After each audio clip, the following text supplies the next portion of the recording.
So today I was out doing stuff with my husband and went shooting, did really well. I do like that 6 hour 365 as a carry gun. Actually, I like it in 380 and 9mm. I highly recommend it. Anyway, and of course, I do have the fundraiser going on. I don't have it. I forgot to put a link to it here. So if one of my blue wrenches shows up, howdy, just some other guy. Happy day to you. Maybe they could go into yesterday's video, find the link, and put it in the chat.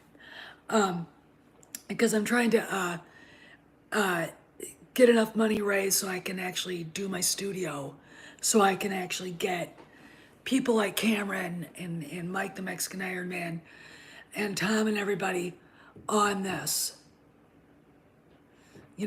on this channel when stuff like this is breaking as far as I'm concerned.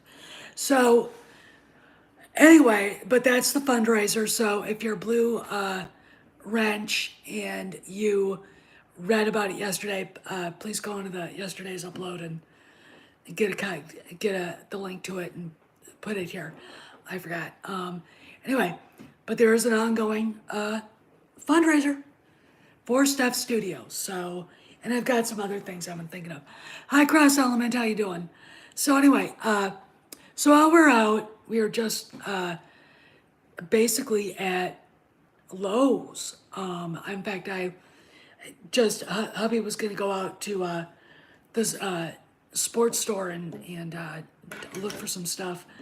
And Lowe's is right there, so I was like, I want to go to Lowe's. They had some different types of autumn mums, and I'm thinking about my garden. Anyway, went out there, and I get a text from Cameron talking about Matt Belloni of Puck going after Kennedy in his podcast publicly. Now, I'm going to encourage all of you right now, if you're not a Patreon member of Cameron's, go now, right now, and go and sign up.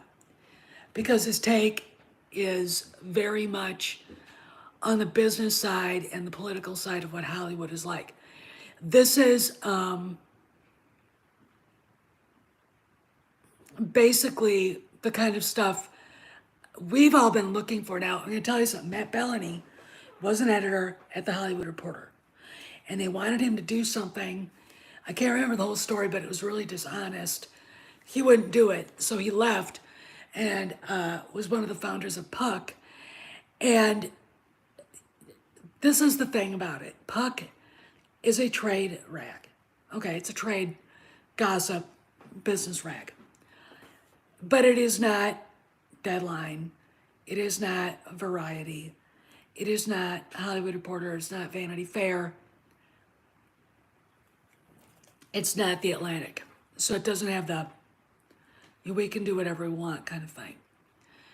So him in his podcast, it's called The Town, going off on Kennedy about how she mismanaged the franchise, and we will get into what he said, and I will add more. That's not just him talking, all right? This is not just his opinion. This is stuff that probably all of Hollywood's talking about when she's not in the room, all right? How can you mismanage something that is so... It was licensed to print money. All you gotta do is do it right. Like, he hasn't obviously seen Andor. He said he heard it's okay. I beg to differ. I think it's mediocre at best. But I come from the land of give the fans something new to look at, but also don't forget you're doing a Star Wars show. Okay. Tony Gilroy did the exact opposite. And, fine, they went to a location. Ooh, it's not Star Wars. I don't care. You don't have to go out on location for one of these movies. Okay, it boggles the mind how people rave about the production value And I'm looking at the story going, the story sucks. It's a cliche, okay? And I think Star Wars needs to stay away from relevant cliches. And it's not anti-Trump, no matter what that voluminous gas bag Fiona Shaw thinks. But it is a cliche. It is a relevant cliche. Okay. Anyway, you know, it doesn't have, they don't have any movies coming. All right. There's nothing on the slate, despite Star Wars Holocron on Twitter and the Shills, Star Wars Explained, Jason Ward, and all the rest of that at the bottom feeders saying, oh, there's going to be a movie coming out in 2025. No, there isn't. There isn't. Nothing. Nothing. Nothing. Okay, they're not going to have any movies coming out. All right, they don't have any on the slate. They're not talking about any publicly anymore. So let's talk about what he said. First off, he said Kennedy going through director after director. Okay, letting J.J. Abrams, and it was a cut on J.J. Abrams too. But J.J.'s got a lot of trouble coming up. Because how many shows has he lost? The fact that David Zaslav is pretty much saying we're not doing this deal with him. J.J. Abrams' star is falling faster than, Palpatine did into the,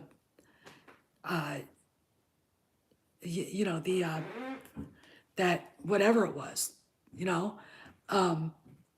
I can't think today. I'm really tired and my allergies are kicking me in the ass right now. But it's really interesting to me to hear Belloni say this on a podcast anybody can listen to and not worry about being told by Disney and Warner Brothers and Universal and Sony and all the rest of these big things, we're not doing business with you anymore. Okay, he doesn't worry about that. He's going after a quote unquote, the most powerful woman in Hollywood, publicly, without any repercussions. Okay, and I had been meaning to email Puck myself and just say, hey, has he heard anything about Kennedy leaving? Please tell us, because we're all going nuts here. But mismanaged the movies. The first off, the movies came out too fast. You talked about TFA coming out 2015, and that was too fast. It wasn't, look, everything, TFA, I'm sure Belloni would agree with me. TFA was a lousy movie. It was a lousy fucking movie, okay? And then J.J. Abrams saying, well, we'll make this one. And Kennedy going, okay, J.J. And then we'll figure it out as we go. And then Rian Johnson shows up and says, if J.J. Abrams set it all on fire, Rian Johnson came up and took what was left over and took a great big dump on everything. Okay. It wasn't J.J. Abrams, more than Rian Johnson, in my opinion, hurt Star Wars, okay, by not having a plan, by not respecting the legacy characters, by not standing up and saying to Iger, we need to use the characters that are there that people recognize, okay? People are out there saying they want to see Jason Solo, they want to see Mara Jade, they want to see Jaina Solo, they want to see Anakin Solo, they want to see the family. They don't, you're making us make these characters because you don't have to owe anybody 25%, and they're terrible. But JJ,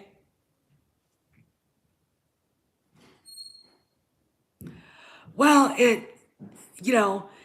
nobody told them to stop.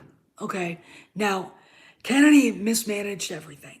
There was no plan, as per J.J. Abrams. She didn't ask for one. She ran through directors like Madonna runs through boyfriends. And, you know, we get one lousy movie that made over $2 billion because Chewie were home, and the promise of we'd see the big three together again, and we never did. And what they did to all three of those characters, just in that movie alone, was enough to gut the franchise. And I'm going to tell you something. Jeff at World Class Bullshitters, he saw the merchandise not selling back in 2016. I remember him saying that when I was still in denial about how bad TFA was. Okay, but that's when it started, and all TLJ did was merely make it so obvious with the SJW bullshit and the attacks on just what Star Wars is, the democratizing of the Force, and all the rest of that shit. Broom Boy, Vice Admiral Gender Studies, Rose Tico's Chairman Mao speech, the stupid Casino Planet. It's one stupid thing after another. Okay, and that came out after J.J. Abrams took the galaxy, which was enormous, even in 1977, and shrank it to itty bitty living space. I mean, how does Han Solo at Takodana see something going across the sky from millions of light years away in broad daylight like that? It was just hitting something else millions of light years away. But they're all in this little spot of galaxy together. I mean, it just, these are the things that no one thought of. There was no plan. Then after Rian Johnson did what he did, they couldn't agree with Colin Trevorrow, so he walks away. J.J. Abrams comes back and wraps a ribbon around the garbage that is the sequel trilogy. And I blame, when you've got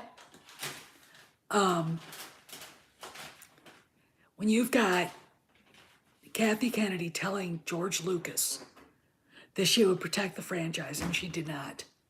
Now look at what else she's got. We've got the High Republic, which is garbage. We've got novels written by disgusting people who have no business writing Star Wars, don't know anything about romance. I'm talking about The Princess and the Scoundrel. You've got,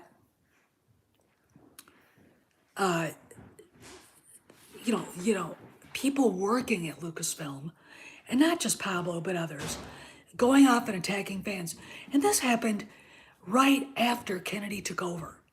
The moment Hidalgo got a job where he was punching the clock and his check said Lucasfilm on it, he turned his, BB gun at the rest of us, okay?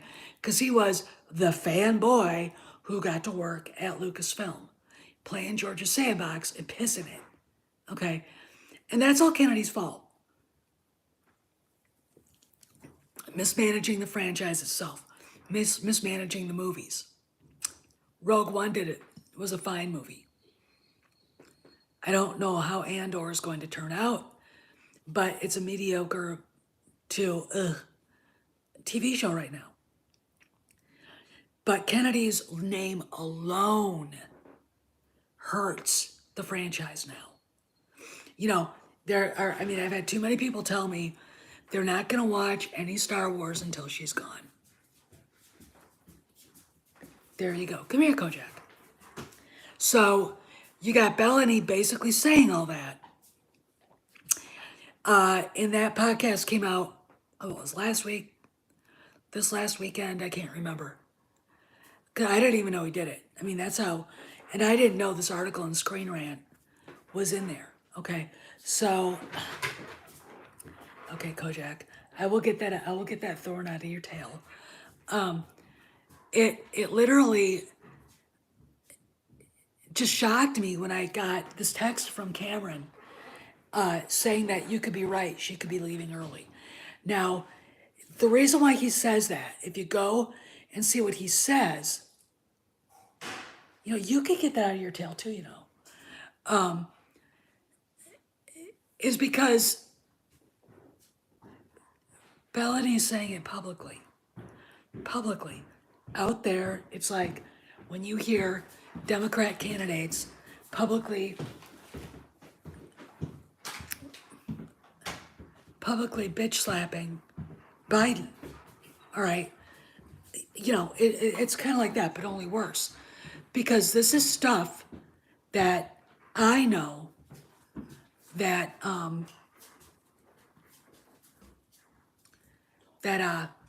people have been saying in Hollywood that we haven't heard. Okay. And now it's out there in a podcast. There you go. So what is it? I think it means that maybe I'm right. Maybe the 31st we're going to get a Kathy's is going away now message after Indiana Jones comes out. All right. Look, you can't deny when you look at the timeline, there's something going on here. Just this recent timeline. Peter Rice gets fired. The Kenobi numbers come in inside Disney. Between Rice getting fired, before Rice got fired, basically Susan Arnold made it known that Bob Chapek had the support of the board and her in any decision he made. Rice gets fired then. Numbers for Kenobi come in. They're not good. And I don't blame the show. I think it's great. I blame the fact Kennedy's name is on it. Okay. I blame the fact that Kennedy's name is on it. And anybody else nitpicking about shaky cam and all the rest of the stuff, fuck you. Just, let people enjoy it. These are the people that say they like Andor too. That has no Star Wars in it. They're the ones that complain about member berries. Okay. Look, the fandom is fucked up, and it's not fucked up because whatever. It's fucked up because she allowed divisive crap to go on from within the company. Again, that is mismanaging the franchise and the company itself. Okay? Don't hire people who don't have the maturity level of a 13-year-old girl. Okay? When they're supposed to be in their 40s and they're men. And I'm talking about Hidalgo and Matt Martin and the other ones that have been notoriously out there screaming. And, the writers' groups, the High Republic authors. I mean, look, if we actually had a functioning government, half those people would probably be on a watch list by the FBI for child grooming. Okay, I'm not kidding. She let all those people work.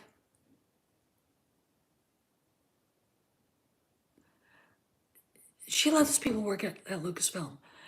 In some ways, I think you're right. Just some other guy.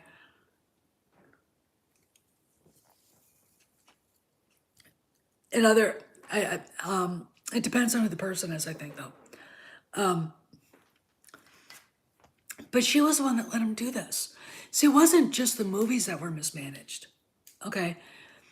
Apparently she meddled, or probably didn't know what they were meddling, but her people were meddling in Boba Fett when Jon Favreau's back was turned. Okay. He had to take an unworkable film script and fix it. Okay. Again, when you look at all of the garbage that has gone on from unworkable scripts to treating fans like shit, to not having a plan for the sequel trilogy, not taking time in developing it, Michael Arndt was right. Okay, Michael Arndt was right. You have a problem. Okay? You have a problem. Okay? And it's her. You know, Tom says she's an absentee mother. In some ways, I agree. In some ways, I don't. And the reason why I'm on the cutting, well, I do agree. I don't think she cared. I don't think she was interested in the day-to-day workings of the studio because she really didn't want the job. She was there strictly for one thing, to get Indiana Jones 5 done and to get 3 movies done for Star Wars as quickly as possible. And she didn't think about what she was doing. She didn't decide we need a plan. And voila, there we are. Okay. And, you know, while she might be a good producer, hey, Dave, if you could go and look at yesterday's upload, the fundraiser for my studio is in the description. If you could put it in the chat here, that'd be really great. I'd appreciate that. It's just, to me, I'm like, there comes a point where you've got to say, this person isn't working out at all, not even close to working out. And Matt Belloni just said what everybody was thinking. I mean, but it wasn't just the movies, it's the whole company. It's the movies. It's her name being stuck on TV shows. It's the fact that an outsider like Jon Favreau could come in with The Mandalorian and fix what was broken. All right. It's the fact that she's got one guy working for her that was there since whatever, that was George Lucas's underling and his right-hand man, that actually was creating stuff people wanted to see. All right. Surrounded by all of her dim-witted bimbo chicks. Okay. You know, Michelle Redjwan, Rain Roberts,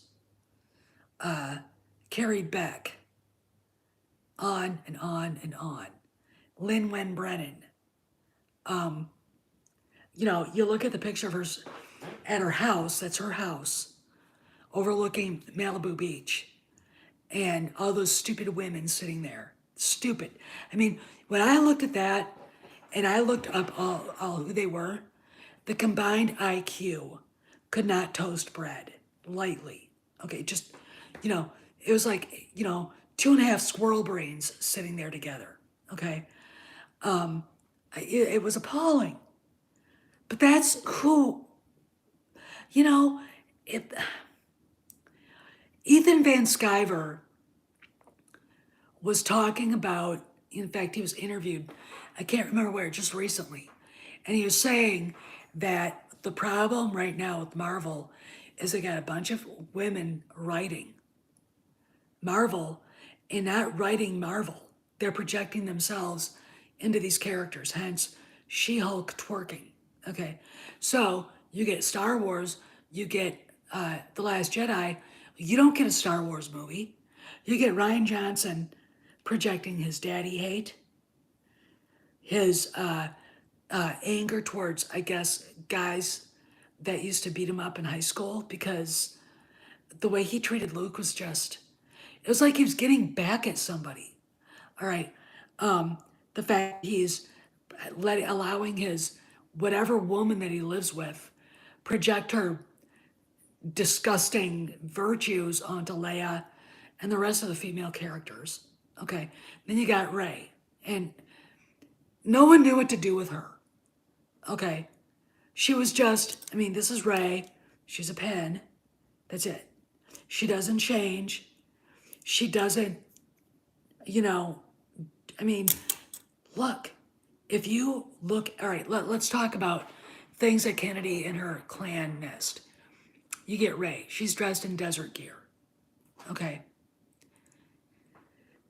In The Last Jedi, she's kind of dressed like Han Solo in a way. All right. But then she's back to what she was wearing before in The Rise of Skywalker. Now, you go look at Leia. Thank you, Dave. You go look at Leia.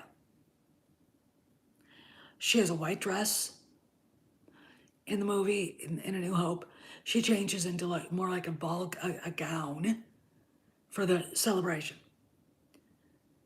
when they get the medals. Empire Strikes Back, the white snowsuit and vest, gloves, hair up in a crown, red dress, hair in braids but down, back to the snowsuit, Return of the Jedi, stolen gear from a bounty hunter she killed, the bikini, the uniform, the brown leather dress. Okay,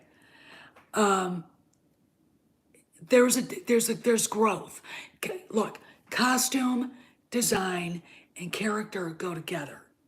Han Solo in his boots and the pants with the blood stripes, the shirt and the vest, the jacket.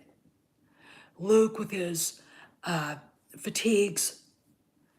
Oh, hey, Turnbull. And then his, Jedi knightly, the costume Mark Hamill wore in Return of the Jedi was reminiscent of Anakin's in Revenge of the Sith. Okay, there's a mirror effect, but there's a maturity, there's growth. Okay, and yes, and instead we don't get any of that with Rey or with Kylo Ren. Okay, so that was a problem. That's Kathleen Kennedy's problem. To me, when I look and see how disinterested she was in her job, this is why it happened. She didn't, look, some of the things that made Ronald Reagan a great leader was the fact that he was a great administrator. And what that means is he hired guys like George Shultz, Caspar Weinberger, and others that knew what the hell they were doing.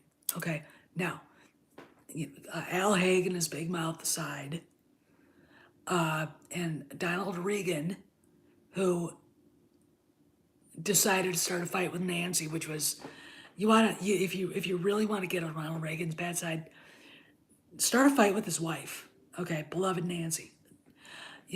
But that aside, this is what they do. Personnel is policy.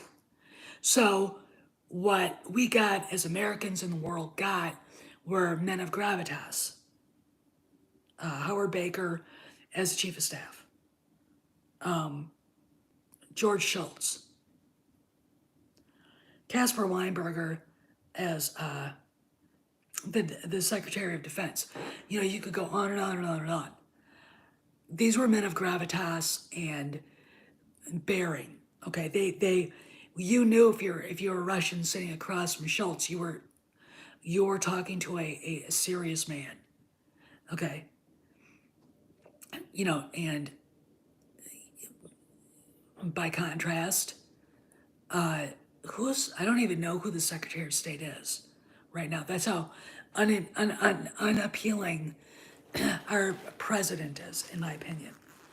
I don't care. But that was a problem that Kennedy had. Her idea of administrating was hiring a bunch of inexperienced women because they were women and they shared her political beliefs, looking for the most beta male directors in the world to help her make these awful movies, and not caring really, despite saying she did, about the legacy characters, and then blaming the fans.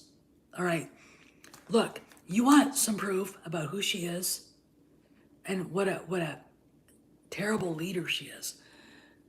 Was it 2019 Star Wars Celebration? J.J. Abrams is there and he shows up. Talk about the rise of Skywalker. Guess who's with him? Kennedy. And when Stephen Colbert announces J.J. Abrams, Kennedy gallops out with him. He'd not been ready to announce her, but she went out with Abrams because she was afraid of getting booed, because she knew the fans blamed her for this. Okay, now, when Michael Arndt said, I need more time to write a good script, this is Star Wars, and Disney started, Alan Horn and Bob Iger started fighting, because that's who did this. That's who had that tight schedule. All right, Kennedy didn't even know what the schedule was, probably. What she should have said was, I agree with Michael. I want to do a good script. I made promises to George. They might not mean anything to you, but I've been friends with him for decades. All right? My allegiance is to him. He gave me his blessing. All right, we're not doing this half-assed. And instead, she's like, okay, Bob. And they did it half-assed. This is what we've got. And then, to allow, I gotta say this. The more I think of it, she allowed Ryan Johnson on a draft, a first draft, to troll the fans.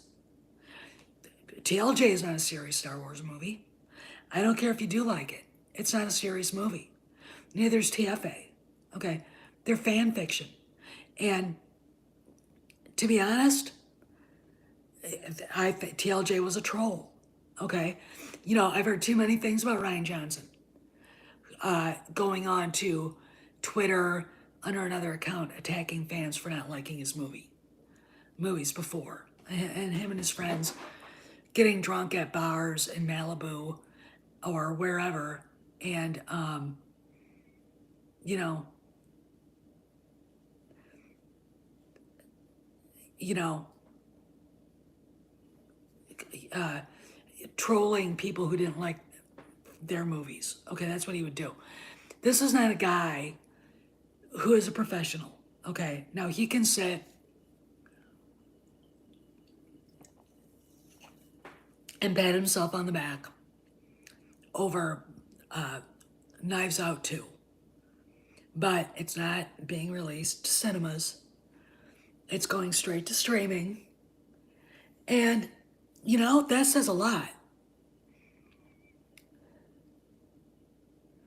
Yeah, I think, in some ways terrible. I think you might be right. But honestly, I think there's always a kid, and it's really hard to describe.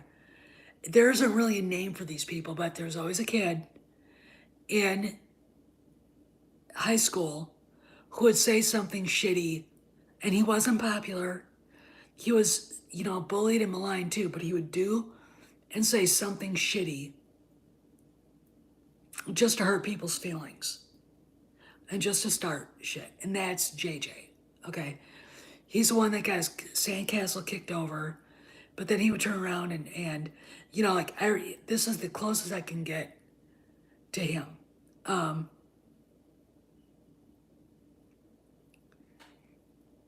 Oh, I agree, Dave. I do, I agree. It was the Monday after a Packers-Bears game, and everybody was complaining about it. We were all really mad. And this kid who would just say shitty things, like, if you like Motley Crue, he'd say something shitty about him. If you like John Denver, he'd say something shitty about him, even if you like, you know what I'm saying? Just to be a jerk. And he said something about the Chicago Bears. He didn't like the Bears, but he said something nice about them. I punched him in the mouth.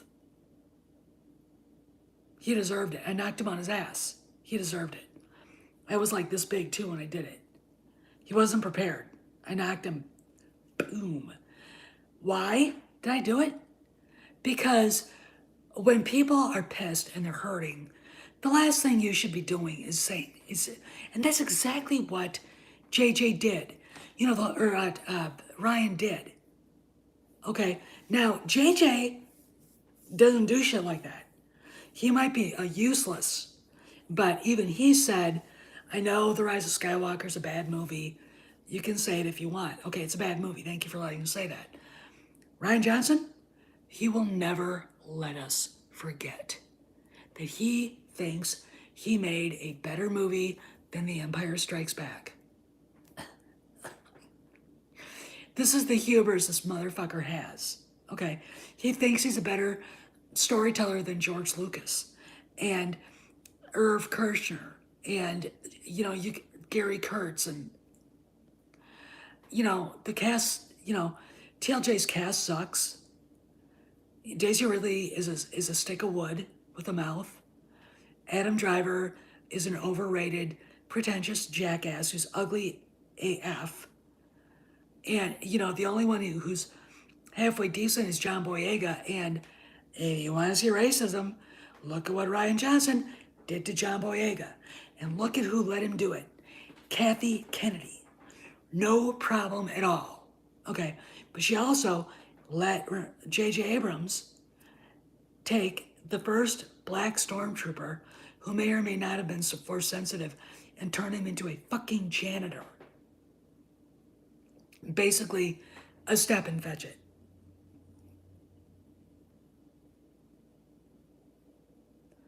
Oh, well, they would. I mean, Lucas, here's the deal. If you don't love what you're doing, you better be a good director like the guy who directed The Wrath of Khan. All right? He wasn't a Star Trek fan, but you better be really good at it. But you better be serious enough about your craft to read everything you can, watch everything you can, so you can understand what you're doing. Because the fans will call you out. Oh, we did. Okay? Don't tell me J.J. Abrams is a slobbering, Star Wars obsessed nerd. He's not. Okay? Ryan Johnson is Nicholas Meyer. Yeah. He wasn't a Star Trek fan. But he made the best movie ever in that franchise, right? Okay. So it can be done. But in this day and age, when I look at directors like J.J. Abrams and Ryan Johnson, they're not serious. They're not professionals. They're not serious. Okay. J.J. Abrams is a bullshit artist. And Ryan Johnson is a troll. He's a 50-year-old, balding, round-headed troll. Okay. Kathy Kennedy hired both of them. I mean, well, for J.J. Abrams, I think she had J.J. Abrams thrown at her. And it was fine because if she said jump, he'd ask how high, bam. Okay, there you go. So, when Belloni went on, basically, when you read this Screen Rant article, and it's in the description here, and you see what he said, this is big. Okay, trust me, you're not going to hear it from Gary or Geeks and Gamers or Ryan Cannell or anybody. You'll hear it from me. All right, because this is big, and I am not going to let, I'm not going to be caught flat-footed on this. Okay, it's coming. Again, Belloni would not be out there saying things like this if it wasn't, if he didn't get it okayed. Thank you, Dave, because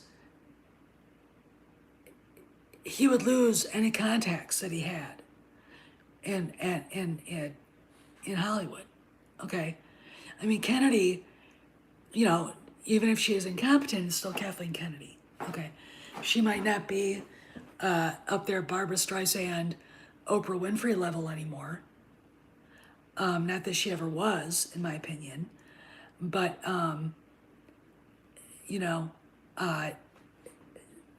still, he took a shot at somebody very well known and, I'll say powerful.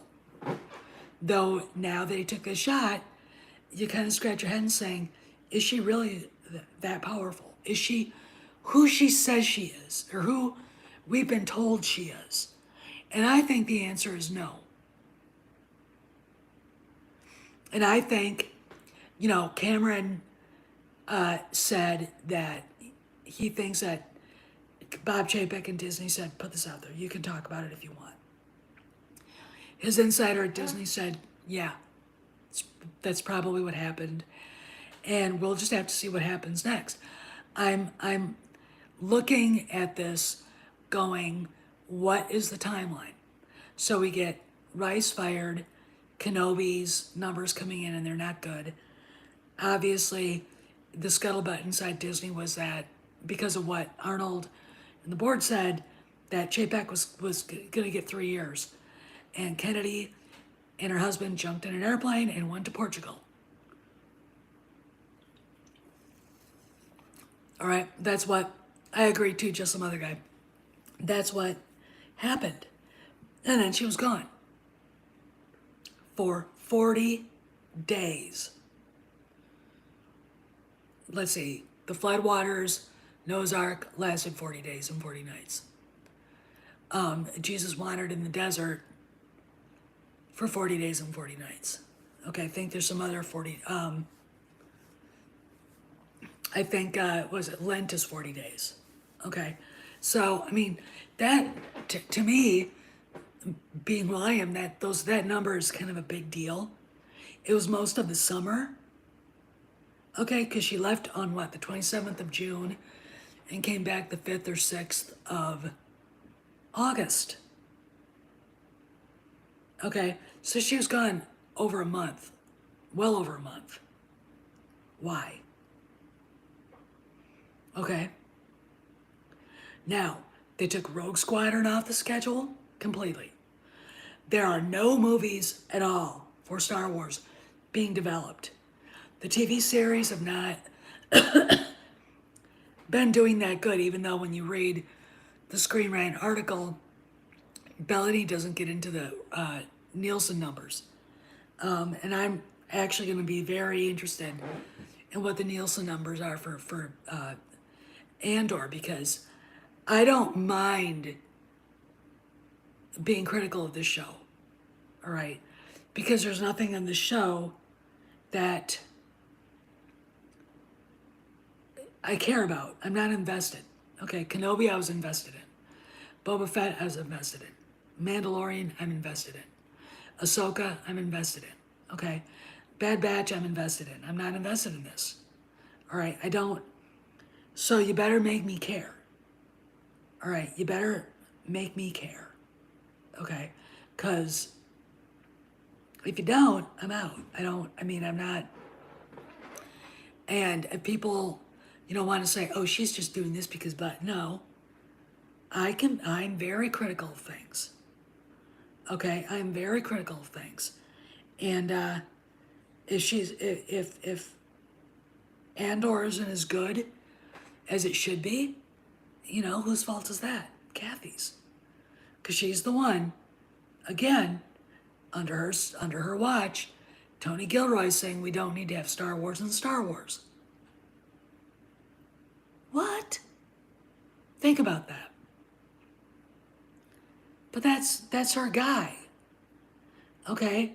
And he was the one, apparently, that's, he wrote Rogue One. Okay, but what did Rogue One have in it? A mention of the Death Star. Darth Vader. Ponto Baba and Dr. Evasnan. All right? Now, the people can scream at you about cameos. I got yelled at by some flaky little weirdo about, oh, you just want cameos. No. I don't care about cameos. All right? I want to walk in and sit down at my kitchen table if you're going to have Star Wars on and have a Star Wars show. And so far, even if they're on speeder bike and they're running away, doesn't feel like Star Wars. It feels like a generic, almost Blade Runner 2049 science fiction movie, TV show, not, part of the greatest franchise ever. All right? Whose fault is that? Kennedy's. All right?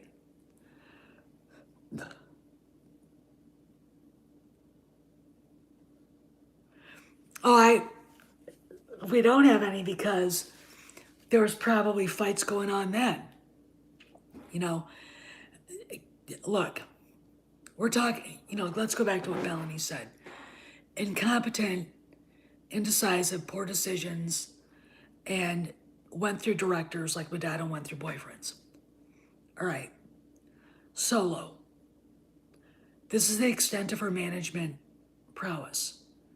She did not watch dailies. She did not listen to Larry Kasdan when he was bitching about Lord and Miller. And she did not listen to people when they said, I don't think Alden Ehrenreich is the right guy to play Han Solo. And you can bet your sweet Bippy that she was told that. But because she had to play nice with Spielberg, that she had to hire the kid.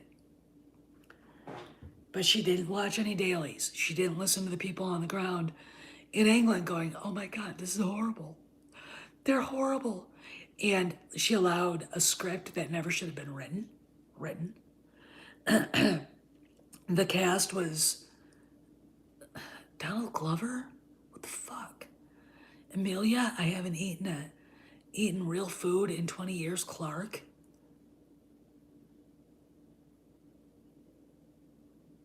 What? And then 80% of the way in, we're told, she suddenly realizes it's a catastrophe. So she fires Lord and Miller and gets Ron Howard to come in and reshoot everything. 80% is everything. So she's supposed to be a great producer. How much money was that movie over budget? And from what I have heard, that The Force Awakens didn't exactly have a smooth shoot either. I mean, there's a reason why J.W. Rinsler was told, you can't publish your making of The Force Awakens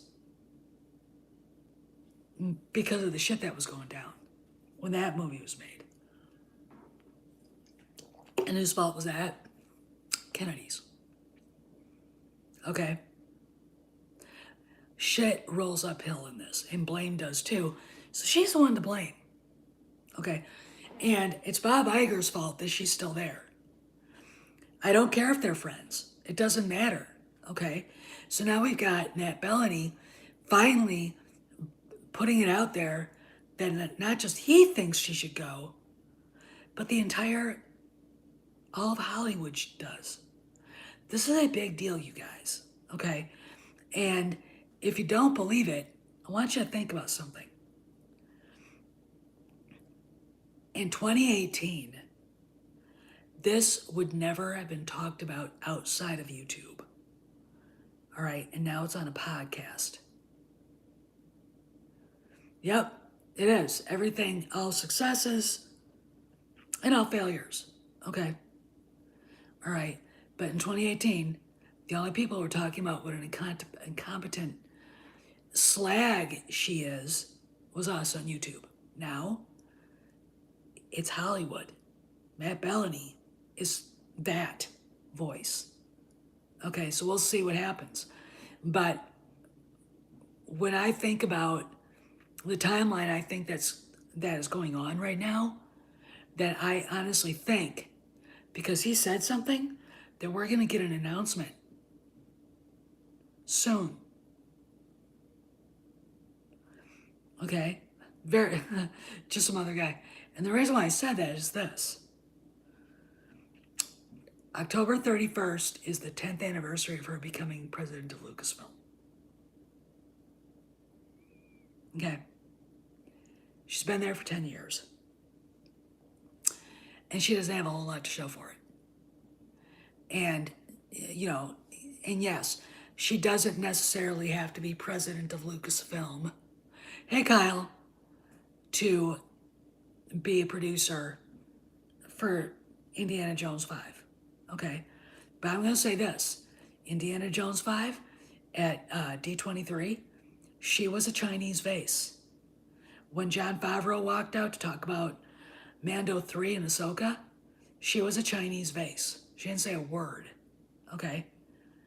Everyone's wondering why she was there, all right? So it's very interesting to me seeing how this is going to play out, but I think we're going to at least hear that she is retiring after Indy 5 comes out, if not retiring sooner, okay? But getting a hard date from Disney on her leaving will change the narrative drastically. Okay, and who's going to replace her? Just watch D23 footage again. He was there. That's who the boss of Lucasfilm is. It's Jon Favreau. Okay? Now, all they have to do really worry about is what's going on with the publishing. Because, first off, books don't sell like they used to. But I think Star Wars books would sell to collectors if they were good. Okay, so that's going to be the next shoe that drops. And I'll tell you something else. Cameron said it before he got booted from Twitter. Kennedy will throw every one of you people under the bus. And this is from me to people like Pablo Hidalgo.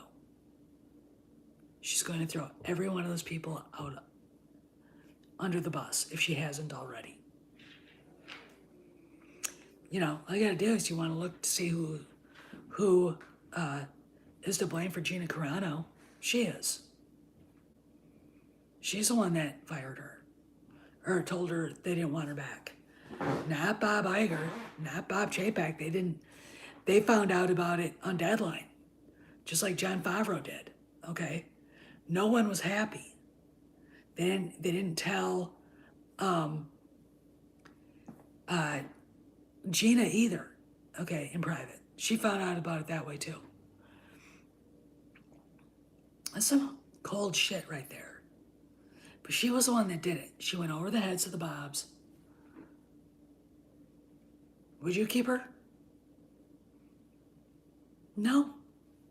Anyway, this is Steph. I gotta go. Sending out. I'll see you guys around the galaxy. And remember, put some money in the tip jar and on PayPal, because it'll help the studio become a reality. And I want it to be stuck using my iPhone. See you guys around the galaxy.